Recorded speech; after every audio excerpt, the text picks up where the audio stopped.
Thank you all for coming tonight. I remember what it was like to be an undergrad, and on a Thursday night, there are a lot of other places I could have been. And you all had a lot of other places to be, and you decided to be here. So thank you for coming. Thanks to Dr. Allen for that introduction. It's just great to be here. I was telling some other folks earlier this evening, there are thousands of sociologists and anthropologists across the country that you could pick to come here, and you picked me. So it's an honor to really be here tonight to be the representative for the Fahs Distinguished Lectureship tonight. So thank you very much. I do want to acknowledge those two folks, though, that Dr. Allen just mentioned. Michael Emerson is my co-author on the book. He's the provost at North Park University, but he was a professor at Rice University a few years ago when he hired me to be his fellow to work on the grant that led to this book. And now Mike lives in Chicagoland, so I said, hey, I'm coming, you gotta come out, and he came. And so it's always great. I always joke with Mike, I call him Doc. I'm a doctor too, but I call him the Doc. And I told him, you're never gonna get rid of me. I don't care how old you are, where I live, you are never getting rid of me. I'm always be, yeah, I know. So shout out to the doctor, and I also want to shout out to my wife. She is a PhD as well. She's a psychologist, so we have great pillow talk that's nerdy. We talk about political and social issues from I'm a sociologist, she's a psychologist, and we just have good fun, but she's always made me a better man.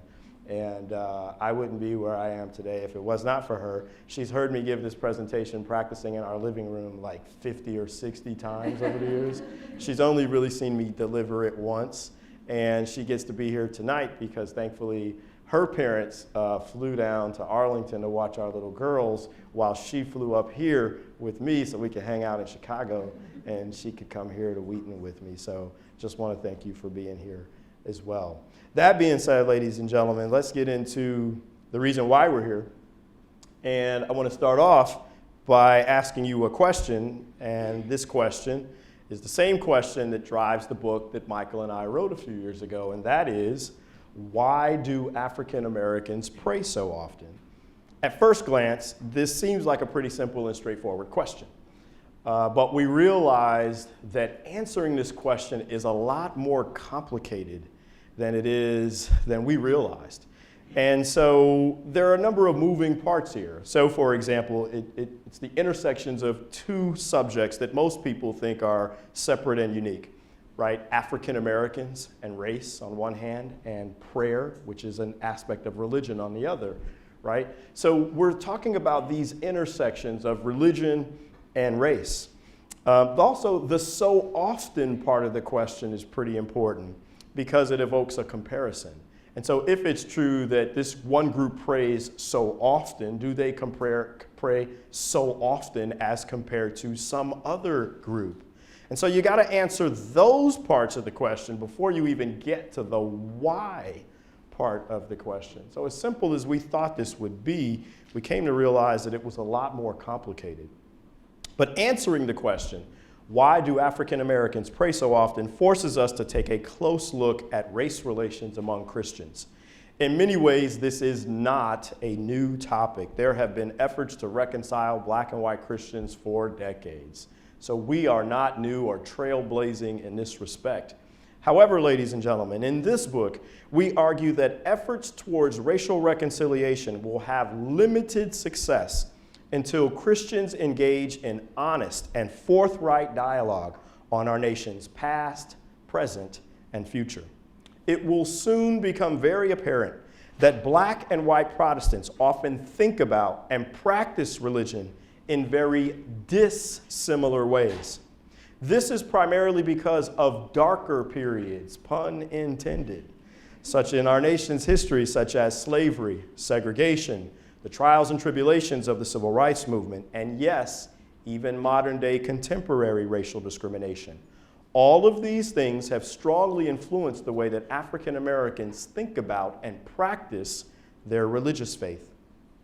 Before his death, the Reverend Dr. Martin Luther King Jr. argued that Christianity is integral to what he described as the beloved community. This, he said, was a spiritually based gathering of people from all walks of life who are motivated by goodwill, reconciliation, and justice. Ladies and gentlemen, Michael and I are strong supporters of Dr. King's vision. However, again, it will soon become apparent that we are a very long way from achieving this dream.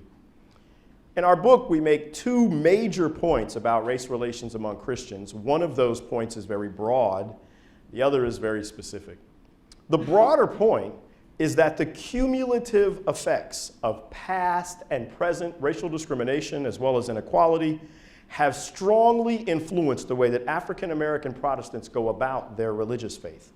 While there are some major similarities between black and white Protestants, there are major differences as well. The specific point, which is really a series of points, is what we describe as the 5 building blocks of black Protestant faith. These are 5 very unique and distinctive attributes of the African American Protestant religious tradition. I'm not planning to go in depth on those during this part of my talk. We can maybe during the Q&A, but I'm tending to focus tonight on the bigger part, the broader part of the African American Protestant religious tradition. Of course, we are sociologists. We are not theologians, and we are not historians, although theology and history, of course, are a part of the story. But as sociologists, what that means is we are interested in different groups and their opinions and how their opinions lead to their attitudes and how they lead to their beliefs and how they lead to their behaviors. So again, all those things, theology and history are important, but we're looking at this from a group level analysis. And we're doing both quantitative and qualitative research. Our main data sources are the 2006 Portraits of American Life Study, or PALS. And this was actually the grant that Michael hired me to work on some years ago. At the time, this was the first wave of the data. We're now almost up to the 3rd wave, right? So it's a great project. And what's important about the PALS is that it is nationally representative data. This is people from all walks of life, whether they live in small towns, big cities, blacks, whites, rich, poor, all those good things. So it represents a nice cross-section of our nation and our nation's diversity. And it has some fabulous questions about race and some fabulous questions about religion. So we use the PALS, and we also use the General Social Survey, also known as the GSS. And the GSS has been around for decades. It's one of the gold standards of American survey research. It's actually housed right here at the University of Chicago, another nationally representative survey. So we're comparing our survey and the GSS to sort of see what's going on with race relations among Christians. That being said, I do want to say that Michael and I are pretty clear that the data here is at least a decade old, right? And so some things have happened in the last 10 years, and I'm going to update you a little bit to those kinds of changes as we go about the presentation here tonight. The other thing that I want to mention is that the data in our book, even though I was telling you that the GSS and the PALS is nationally representative, we restricted the data for this book to only look at black and white Protestants, right? So in other words, we dropped out Catholics, we dropped out Jews, we dropped out Americans with no religious affiliation. We're only looking at Protestants. And by that, of course, I'm talking about Baptists, I'm talking about Methodists. My wife and I are Methodists. We're talking about Lutherans, that's how Michael grew up. Episcopalians, you all get it. There are hundreds of different Protestant denominations. Those are the folks that we interviewed and that we did survey research, analyzed their answers on the survey. But in addition to the surveys, we also conducted 30 in-depth interviews with senior clergy and focus group participants across different denominations and regions of the US. It's one thing to analyze the numbers. It's a whole other thing to talk to people and really get their emotions and get in depth on their thoughts, their passions, things of that nature. And so those are our research methods in this book.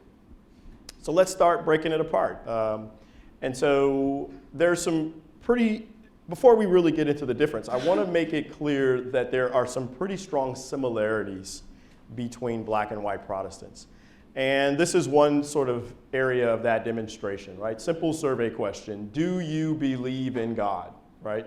And you see these big orange blocks, right? These big orange blocks essentially tell us that over 90% of the black and white Protestants strongly agree that they believe in God, right? That's what you would expect if you're looking at survey data from Protestants, right? As the young people in this room at Wheaton, if you answered strongly disagree, you'd be like, I don't think you need to be at this school, right? That in a survey of Protestants, this is what you would expect. The overwhelming majority, not just agreeing, but strongly agreeing that about their faith in God. Another question on the survey, what are your beliefs about Jesus Christ? And as you can see again, those big orange columns. And again, about 90% of black and white Protestants believe that he is the Son of God, right? You had a handful, but not very many, who say that Christ was a prophet or that he was a wise man. But again, this is what you want to see in an analysis of Protestants, that the overwhelming majority of these folk are saying that Christ is the Son of God. I can show you, ladies and gentlemen, and we do this in our book, similarities about creation, similarities about heaven and hell, similarities about a number of different core tenets of the faith. And so what I want you to take away from this portion is that black and white Protestants are similarly committed in a very strong way to the core tenets of the faith, right? In the end, these people have similar beliefs about Christ, similar beliefs about heaven and hell, and a number of other things. But they also strongly differ as well. So remember that research question I asked you a few minutes ago? Why do African Americans pray so often? Well, now it's time to start pulling apart those moving pieces of the question. First of all, those big orange blocks are gone, right? And now what you begin to see is some variation here in terms of, now you start to see some yellow, some other things. And in essence, what this table tells us is that 84% of African Americans pray at least once a day, while 68% of whites say that they pray at least once a day. Moreover, 50% of African American Protestants pray several times a day, while 37% of whites do so. So we're beginning to see some variation here. And what this suggests is that black and white Protestants differ in how they apply their faith to their everyday lives. They believe the same things about Christ, but when it comes to their actions, this is the beginning of a sign of difference. Well, maybe that's just one example, Jason. Maybe there's some, can you show me something else? Yeah, I can. So how often do you go to church, right? Another pretty simple question, right? If you are a follower of Christ, you need to be in the church, right? Well, how often do you go? And again, we see some variation here. African American Protestants, 22%, or 45% of African American Protestants go to church at least once a week, while 37% of white Protestants do so. 22% of African American Protestants go to church more than once a week, while only about 13% of whites do so. Again, the application, actions, behaviors of the faith. Not only that, check out the top here. See the blue part? About 20% of white Protestants never go to church. 7% of African American Protestants say that they never go to church. So whether we're talking about how often you go or how little you go, there are some pretty big differences in terms of race. Now, I did say a few minutes ago that our data is about 10 years old now. So, all right, Jay, what does it mean now for the more recent years? Has it changed? No, it hasn't. And so when you pull out our 2006 GSS and you compare it to the 2016 GSS, the 2018 is not available yet, it will be hopefully next year, the findings clearly show that neither prayer nor church attendance has meaningfully changed over the decades. So remember a few minutes ago when I showed you the slide about how often people pray? In 2006, 50% of African Americans prayed several times a day. In 2016, it was 51%. 38% for whites, 38%. Again, the numbers are holding in terms of this pattern that we saw. Remember, how often do you go to church? In 2006, 50% of blacks said that they went at least once a week. In 2016, 50% again. The number actually ticked down 2% for whites. So what does that mean, Jason? What are you trying to tell us? Well, what I'm trying to tell you is that even though the data might be a little bit old, it's still on point for what we talked about in terms of our findings in the book. Not only that, not only does the story still hold, but if anything, the difference between blacks and white Protestants has gotten a little bit wider because blacks are praying slightly more and whites are attending slightly less often. So again, the numbers here are holding. But I'm sure in this room right now, we've got some statistical folks in the room, right? And so I've only showed you simple frequency distributions, right? And of course, there's always the statistician in the room who's like, yo, you got to tell me something more complicated and complex. I'm not going to go into all those details, right? But I do want you to know that once Michael and I really got to analyzing the data and running those hardcore statistics, we developed some models. The reality is that religion in America is affected by a number of other background factors, things like income, things like education, your age, gender, region of residence. All of these things are important to sort of shaping the way that people think about and practice their religion. And for a lot of scholars, we would think that once you account for those things, those background factors like age and education, the racial difference would go away. Guess what? It doesn't. And so what this tells us is that even after all those sophisticated analyses, race still remains a highly significant, if not the strongest variable in our statistical models. With that, we decided to take another step. I'm sure we all are aware of, especially here at Wheaton. It's funny, at certain places I have to explain what evangelical Protestantism is. I don't have to do that in this room. But y'all know the idea. Evangelicals are very passionate believers and followers of Christ. And so what Michael and I were wondering is that what happens when you take the average African American Protestant and the average white evangelical and you compare them? Is there a big statistical difference? Yep, sure is. And so what we see is even when we do income, education, church attendance, age, we still see that African American Protestants pray more than white evangelicals. Ladies and gentlemen, I can show you more statistical models related to this, related to whether or not you're a member of a church, whether or not, whether you're a member of a religious study group. I can show you this across a number of other variables, not just church attendance and not just prayer. What does this tell us? It tells us that race is important to understanding the dynamics of Christianity and how people think about and practice it in the United States of America today. So now we get to the why part of the question, right? Why do African Americans pray so often? Statistics can't tell us this part of the equation. Statistics can tell us the pattern, but they can't really tell us a whole lot in depth about why people do what they do. And that's why we decided to conduct the interviews, to go into churches and to talk to folks. And so the answer to our question, why do African Americans pray so often, is closely associated with the fact that many African Americans believe that they as individuals and blacks as a collective group of people would not have made it in this country if but for the grace of God. For them, the thinking is that the good Lord has delivered them from the trials and tribulations of those darker periods that I mentioned earlier, slavery, segregation, and other aspects of contemporary inequality. Of course, in this room right now, I have a bunch of white students that are saying, the good Lord has delivered me as well. No question about it. No question about it.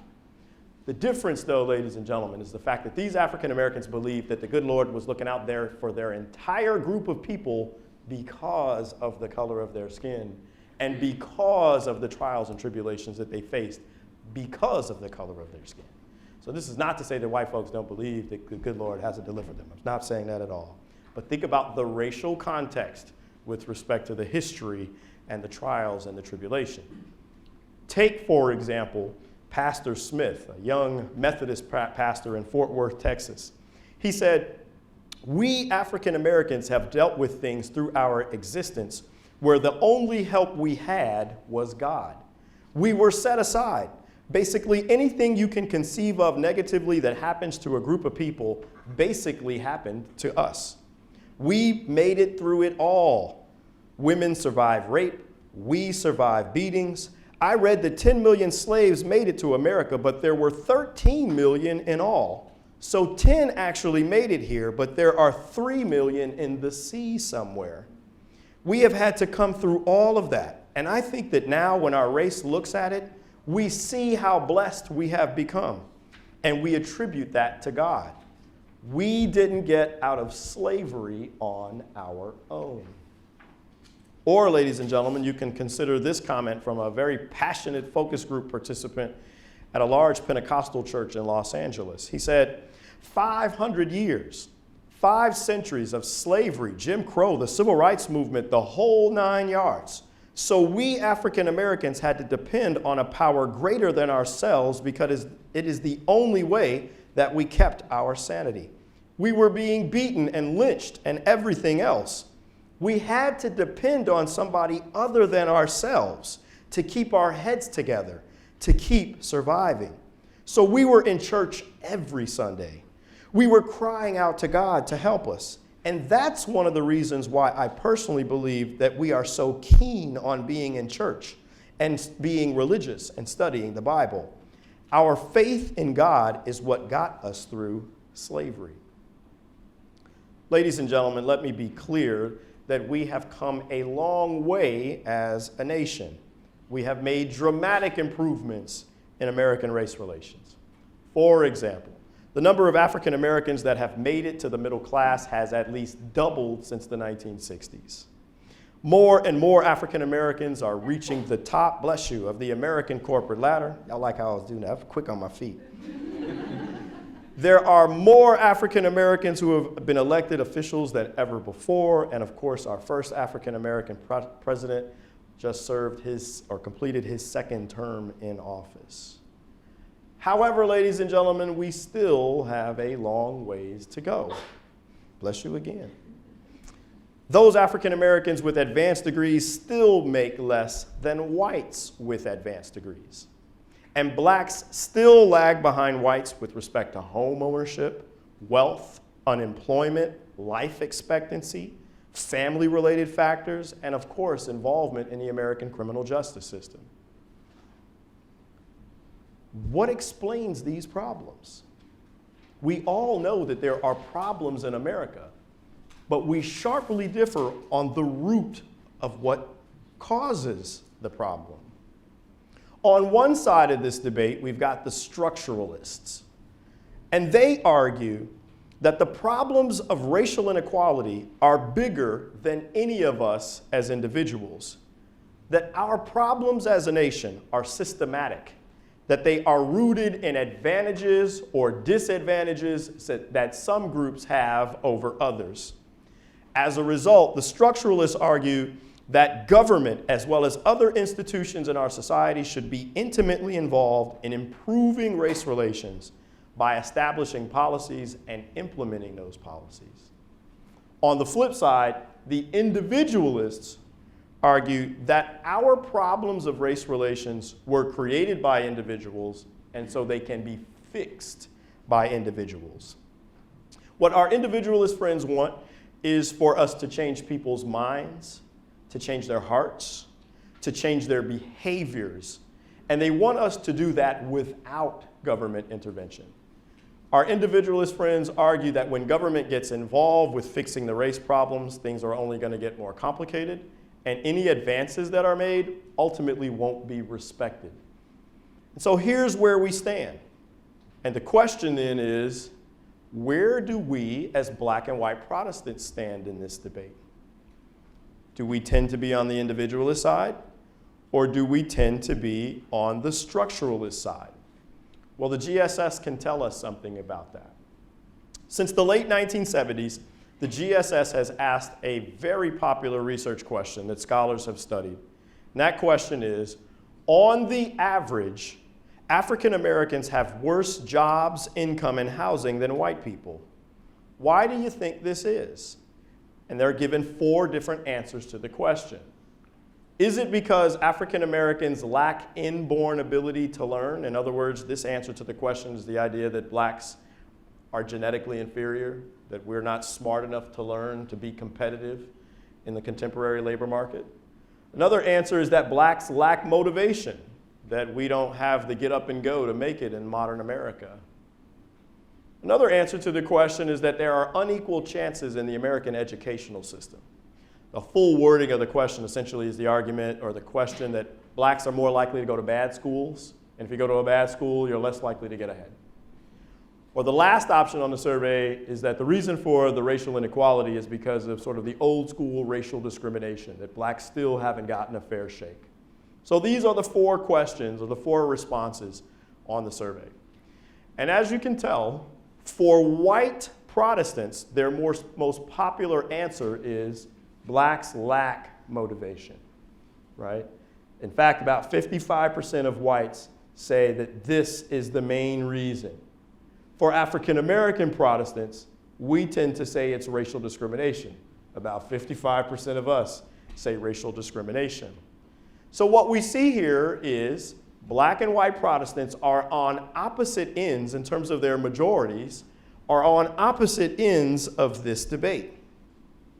Not only that, ladies and gentlemen, your answer to this question, whether you believe it's racism or the school or inborn ability or lack of motivation, also translate to your feelings about policy and the role that you think the United States government should play or should not play in ameliorating the racial divide. So we've talked about slavery. Here's a big question that's pretty controversial. Should African Americans get reparations for slavery? You see this big brown block here? For white Protestants, the answer, 70% of white Protestants strongly disagree. No, that's damn near a hell no right there. That there should not be, I shouldn't have said that at Wheaton, should I? Sorry. That there should not be compensation for slavery. Yet, African Americans, about 50% of us, when you add together strongly agree and agree, 50% of us say yes, 50% of us say no. But there's still not the universal opposition among blacks as there is among whites. Ladies and gentlemen, this is just the tip of the iceberg. I could have shown you the findings for reparations. I could show you the findings for affirmative action. I could show you the findings for government assistance to the poor, for like policies like welfare. Black and white Protestants are on opposite ends of the pole. Remember a little while ago when I told you that our data in this book only looks at black and white Protestants? Well, in this chapter of the book, Michael and I said, what happens when you bring the Catholics back in? What happens when you bring in the Jews, the Muslims, and the non-affiliates? The story of the data tells us that black and white Protestants are on the extreme ends of the opposition to one another, and Catholics aren't nearly as oppositional. Black and white Jews are not nearly as oppositional. And Americans with no religious affiliation, those people who say, I don't affiliate with any particular faith, are much closer in their opposition or in their beliefs than are black and white Protestants. In other words, it is us as Protestants who are farther apart, black and white Protestants who are farther apart than any other followers of traditions or non-traditions. This, again, is a major point. And as we get near the end of our book, Michael and I argue that race relations among Christians have reached a crossroad, pun intended. And that crossroad, ladies and gentlemen, is the idea that this impasse is because we as black and white Protestants sharply differ in our definitions for the term racial reconciliation. For white Protestants, racial reconciliation is about blacks and whites getting to know one another, building interpersonal relationships, and enhancing our knowledge of one another's culture. Bless you. For us as African Americans, it does include those things, but there is much stronger emphasis on societal intervention and government policies. African Americans do want to hang out and watch the football game and all those good things together, but African Americans also want greater government involvement to ensure equality through policies. There have been two major waves of the racial reconciliation movement. By this, I mean efforts specifically among Christians to improve race relations. One of these, the first wave of the movement, was in the 1960s, and it was inspired by the Civil Rights Movement. So a great number of African Americans were involved in the first wave of the racial reconciliation movement. The second wave of the racial reconciliation movement emerged in the early 1990s. And it was led by luminaries such as the Reverend Billy Graham, which I know is a major influence on our campus here at Wheaton.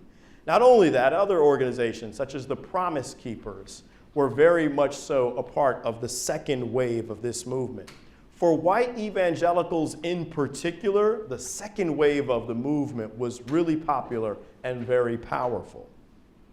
But, ladies and gentlemen, the crossroad that Michael and I argue that we are at as Protestants in today's world is the only way we will solve this problem is if there is a third wave of the racial reconciliation movement.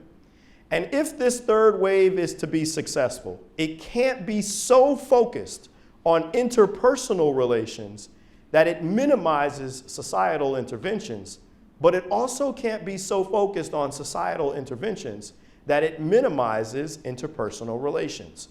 Both of these things are very important to both of these believers. But, ladies and gentlemen, we are not the first people to make this argument about how we enhance race relations among Christians. In the last book that he wrote before his death, the Reverend Dr. Martin Luther King Jr. wrote about 4 challenges to racial reconciliation. The first 3 of these challenges involve things like loving one another, spending more time with one another, and getting to know one another's culture.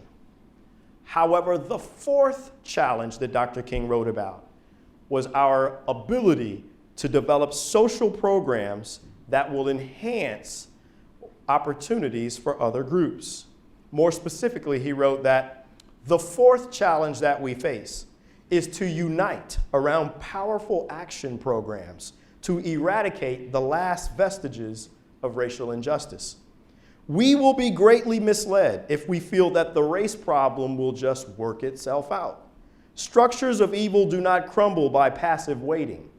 If history teaches us anything, it is that evil is recalcitrant and determined and never voluntarily relinquishes its hold short of an almost fanatical resistance.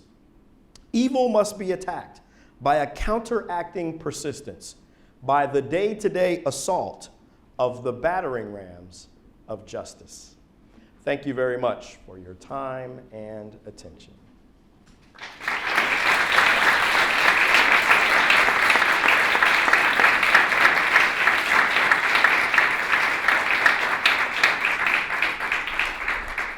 Excuse me while I take a little sip. Any questions that anybody has, feel free if you want to ask or make comments about anything related to the book or the presentation. Yes, ma'am. You mentioned Los Angeles and Texas for your interview groups. I was wondering how widespread it was across the country. Wow, good question. So the interviews were focused in 3 places: Texas, Ohio, and California. Now, in those places, we went to a number of different churches and talked to, again, pastors and held various focus groups. But we restricted it to those few places. And that was for a number of reasons. There's the question of, do you go to more places to get a bigger pattern, or do you go to fewer places and go in depth? And we decided to go fewer places and go more in depth. And so that was why we chose those places. The other thing was that it gave me a chance to go home to Cleveland for a little while and go do some interviews. Thanks for the question. Yes, sir. What did the white pastor say in your interview? Fabulous question. Fabulous question. So it was funny. Can I tell this story about how this happened? So here we were down in Houston where I was the postdoc working on the grant. And I had run all these great statistics. And I shared them with Michael. And he's like, yo, this is amazing. It's time to go do interviews. I'm like, I'm not doing no interviews. That takes too long to finish this book. I'm ready to write this book right now. He's like, no, Jason. We got to go talk to black and white pastors. And we got to go to these churches. And we got to do the interviews. And I'm like, all right, let's go. So the first city that we go to is we go to Cleveland. And so we had sort of set it up where the reality of it is, and research is pretty clear on this, is that you're more likely to be more honest in an interview if you think that the person who's interviewing you is of the same race. So whether you're black or white, if you're white and you think on a survey, like a telephone survey, if you're white and you think the person you're talking to is white, you're more likely to be honest. And if you're black and you think that person is white on the other line, you're like, nah, I'm not going to tell you all that. But if you think that person's black on the other line, you're like, yo, let me tell you what's up, right? And so it just sort of differed. So Michael was going to go to the white churches, and I was going to go to the African American churches. And so the first church that we show up at, so Michael goes to the white church, and I had done 2 or 3 interviews that day, and Michael goes to the white church, and he's like, he won't talk to me. And I'm like, why? And he's like, he just sort of, he apparently, if I remember right, the preacher called the church lawyer, and Michael had already faxed him the questions. So the guy knew what the questions were. And these were very general questions. There was nothing specific about, nothing sort of controversial. We wanted to keep the questions general to see where people answer the question, which road they travel to answer it. So apparently this preacher had just he faxed the church lawyer. The church lawyer said you shouldn't participate. And then apparently he told Michael this story about how every now and again, or once a year, the white church that he's a preacher at the white church goes to the black church down the street in inner city Cleveland, and then the black church, the senior pastor at that church, goes to the white church.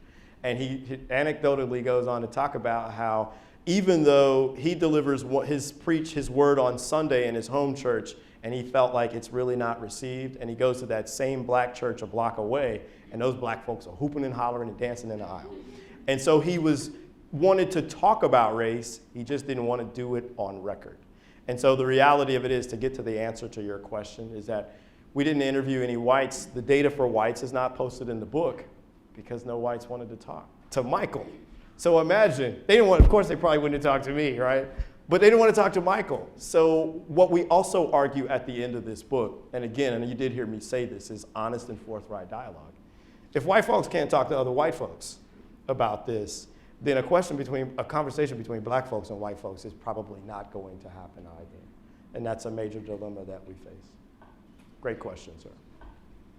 Anybody else? Yes, ma'am, in the back row. Where did you anticipate receiving the most pushback for your findings, and where did you actually receive the most pushback? Pushback from the findings. That's a really good question. We haven't gotten any, what I would sort of describe as real strong pushback. The book has been very warmly received. As Dr. Allen said, it won a major award. It won the best book of the year from the Southern Conference on African American Studies, and an honorable mention from ASA's section on the sociology of religion. And so that's really, to be early in my career, to have that kind of recognition is tremendous. The pushback that I would say we have gotten, of the reviews that have been published of the book, there are about 7 or 8 of them that I know of, and there's been one bad review. And it was in an African American history journal. And the journal was that they said, hey, we already know black people and racism affects the way we worship. Tell us something new. I actually think that's pretty interesting, because the reality of it is in that black world of academia, we know that racism has affected the way that we think about and practice the faith. Maybe for non-black scholars, this is news. But for them in that review, it was like, yo, tell me something I don't know. I just told you a whole lot, statistics and all that. I think they were a little too hard, but I understood the point. The point for them was that we as African Americans know what racism has done and why we practice the faith the way we do. But I think for a lot of non-black sociologists, it was like, yo, I never thought of it this way. Let's give them an award. Give me another one, right? And so I think that's what that is. Yes, ma'am. What would your response to that review be? Like, do you have more, like something else that would be more? Oh yeah, I know what I would say. I would say, show me an article that gives you those rigorous stats, that shows you the depth of the difference. Show me an article or show me a book that went to all those churches and shows you the power and the emotion that does it all. I'm ready for that fight. Bring it on, right? But again, I understood the point. Yes, ma'am. How did doing this project either affect your faith, or how do you do what you do? Wow, fabulous question.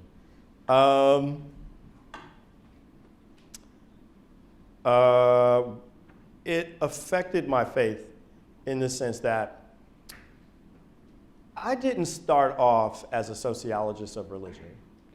I started off as a sociologist who's interested in politics, who's interested in studying things like affirmative action and the growth of the black middle class and all that.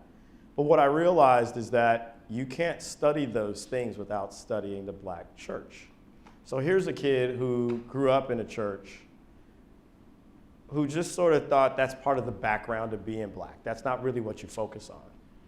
And then I came to realize that background of being black is the baseline for understanding the politics, and is the baseline for understanding a whole lot of other things. So in that sense, I felt like the good Lord said, I got something to show you, little homie. You need to write about religion. And so, and that's where it sort of affected me in that way. And I also think it's important to spread this message, to come to a place like Wheaton and share it, or whether it's Wheaton or any other university that I've been to talk about it, or anybody who's read the book, that you gotta sort of talk about social problems and what causes them so that we can find ways to fix them. Thank you. Yes, ma'am. Can you talk about what it was like co-authoring this as African American and white co-authors? Working Wow. together and talking about these issues. Do you want a piece of this one? I want none of that. I'm gonna be honest with you.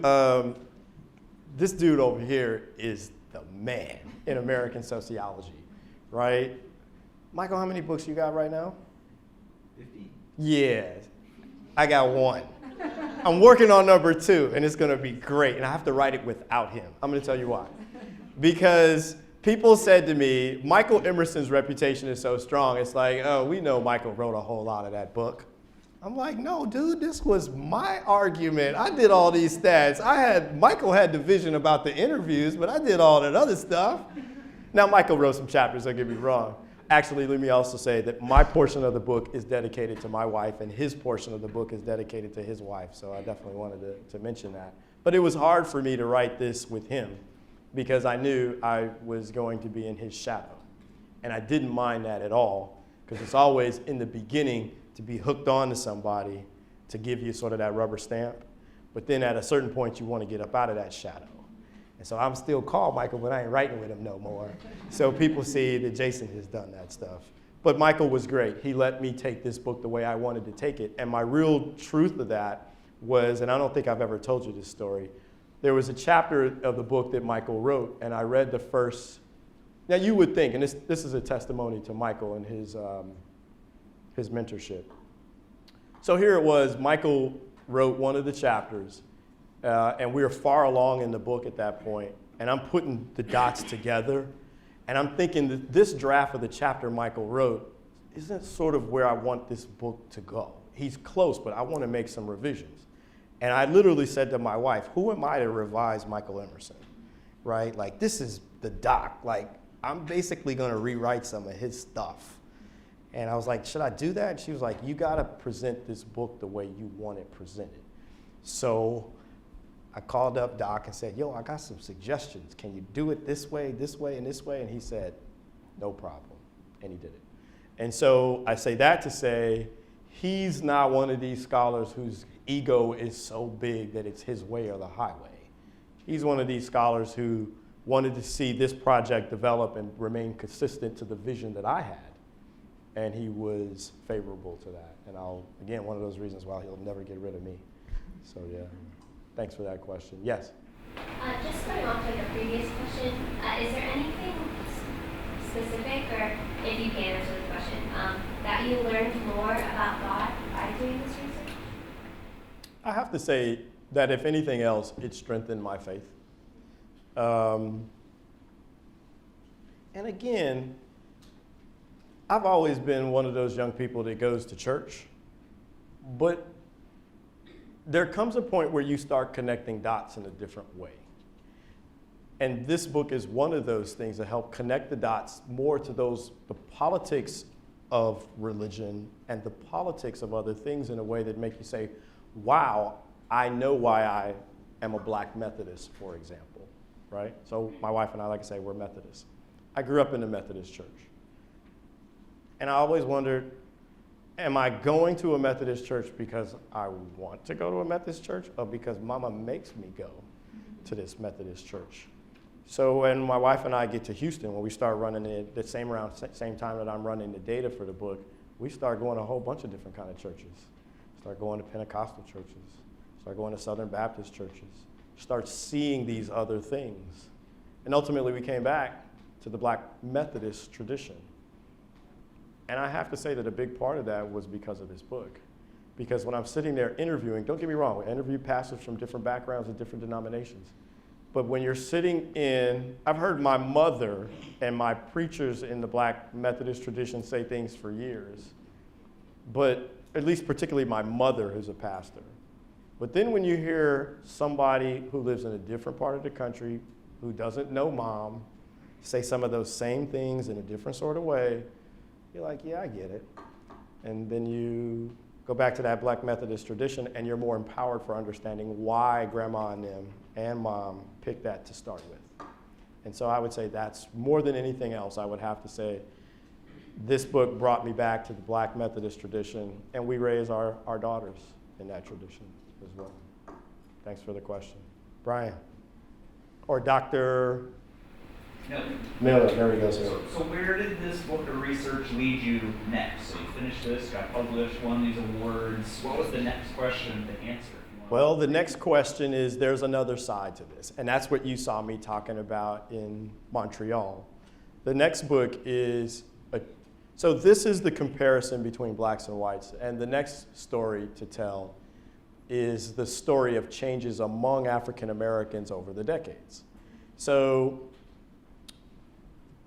this is the story that shows, for instance, that the Black Methodist tradition, for example, if you compare like the General Social Survey, the GSS data set that I've been talking about, it started in 1972. When you track 1972 to 2016, what does the data look like in terms of religious affiliations among African Americans? And I'm sure you all are familiar with not just African Americans, but in general, a great number of young people have moved away from organized religion. And so those trends are prevalent among African Americans as well. So what I'm doing in this next book is documenting these trends. That, for example, the Black Methodist tradition is the first black denomination established in the US. We've never been big. We've only really, at the most, maybe 20% of African Americans were Methodists. But when you track it through the GSS, we went from about 20% in the early 1970s to 4% in 2016. We have lost a ton of young people. Why, right? Why have so many of us left the Methodist tradition? On the flip side, the Baptists are overwhelming majority in Black America. They've lost about 20% too. The only denomination that has grown is non-denominational Protestants, right? And so that's fascinating. And the other group that has grown, the biggest group though, is young blacks with no religious affiliation. Why? Right? And so that's what I'm doing in the next book. That was sort of the next logical step. The first step is the black-white story. Now it's the story of what's going on among us. So Yes, ma'am. Thanks for the question, Brian. Have you found any correlations between praying and fasting? I have not, but I'm sure there is a connection. I can tell you there's a personal connection because my mama does it twice a year, right? But I don't know of survey data or in-depth data that looks at that connection in terms of prayer and fasting. Now, we also know, I know we all know folk who do that. So I'm sure that there is a connection there between faith and fasting and what the good Lord tells us and sacrifices that we make for that week or 2 weeks or whatever, however long it's going to be. But I haven't seen it in any rigorous sort of scientific analysis. Where are you going with that? What's your thought? Similar to you, like my mom fasts all the time. So is mine. Yeah, and just like personal experience too has just influences the way I pray and my faith. So Yes, ma'am. Sounds like a good project for you down the line. Yes, ma'am. I'm just wondering, kind of in line with what you had shared about maybe this your first book, because you co-authored it, maybe there might be this perception of, oh, you're like hanging on, or like this kind of undervalue in some respect of your work and things like that. And how you talk about your second book as independent.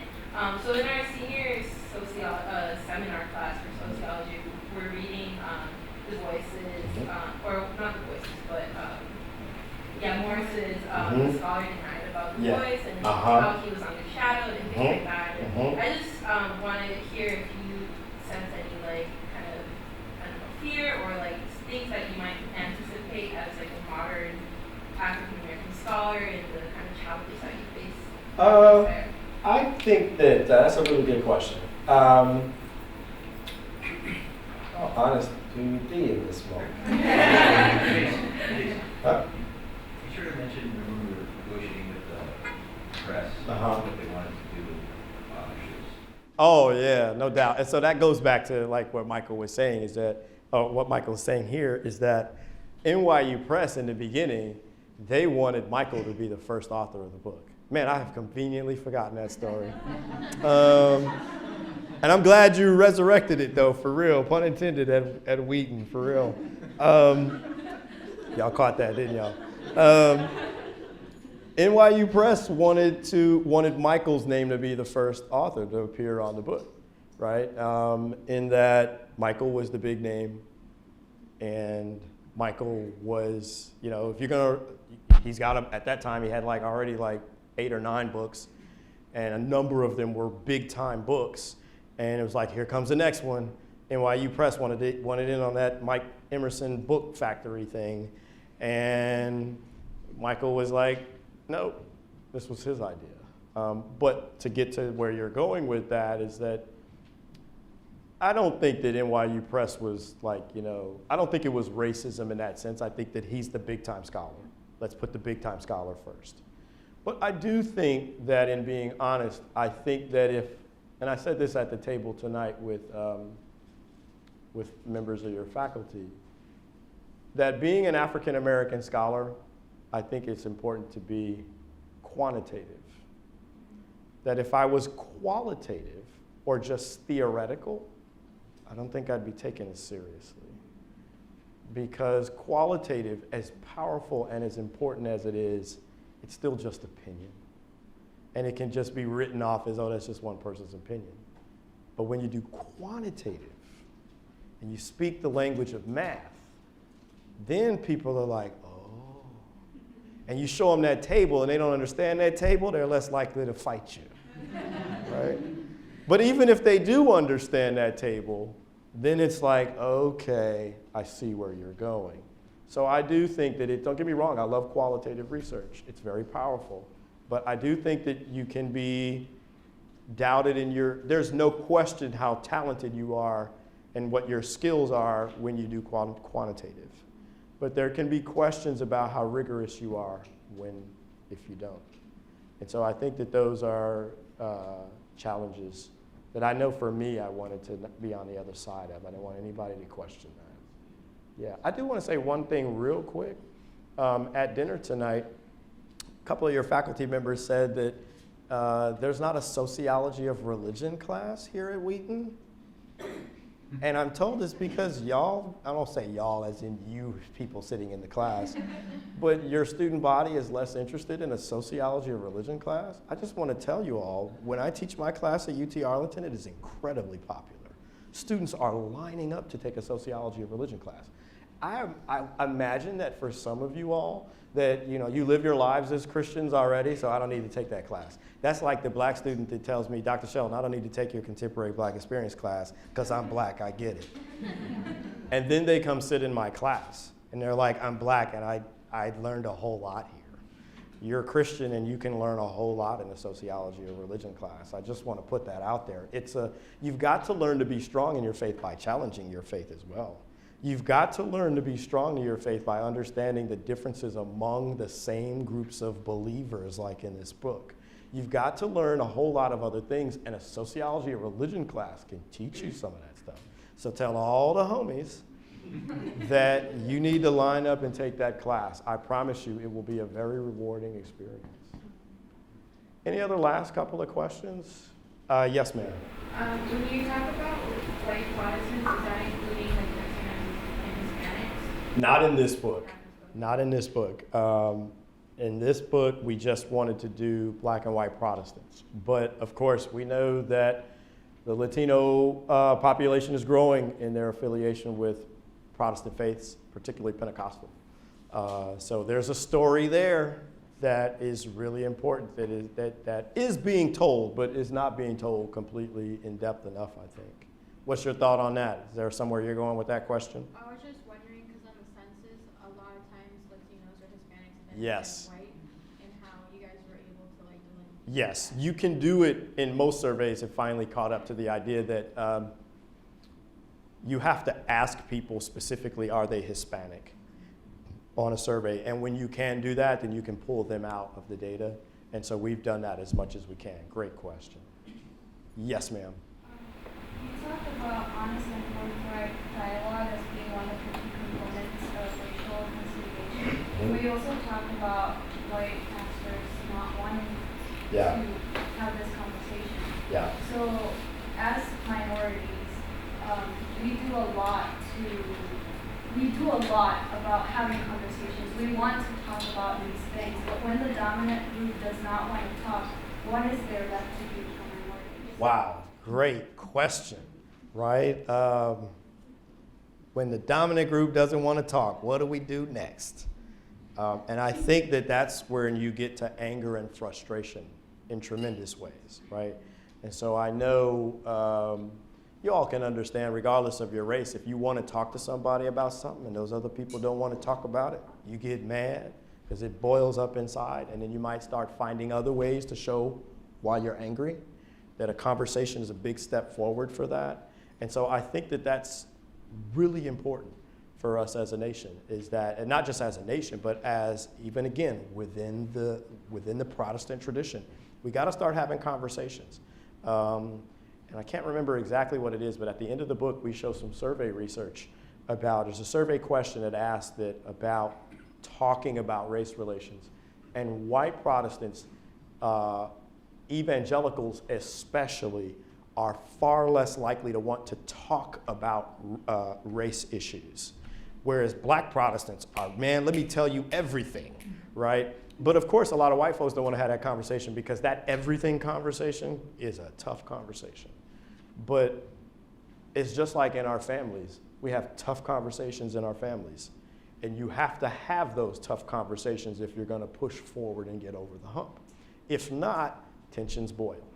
And if we don't want tensions to boil, then we at least have to begin to talk about why you don't want to support this policy, right, in an honest way, or at least begin to find the middle ground for what's good for us. Because as we argue here, this is about our nation. This is not just about our faith. This is about our nation.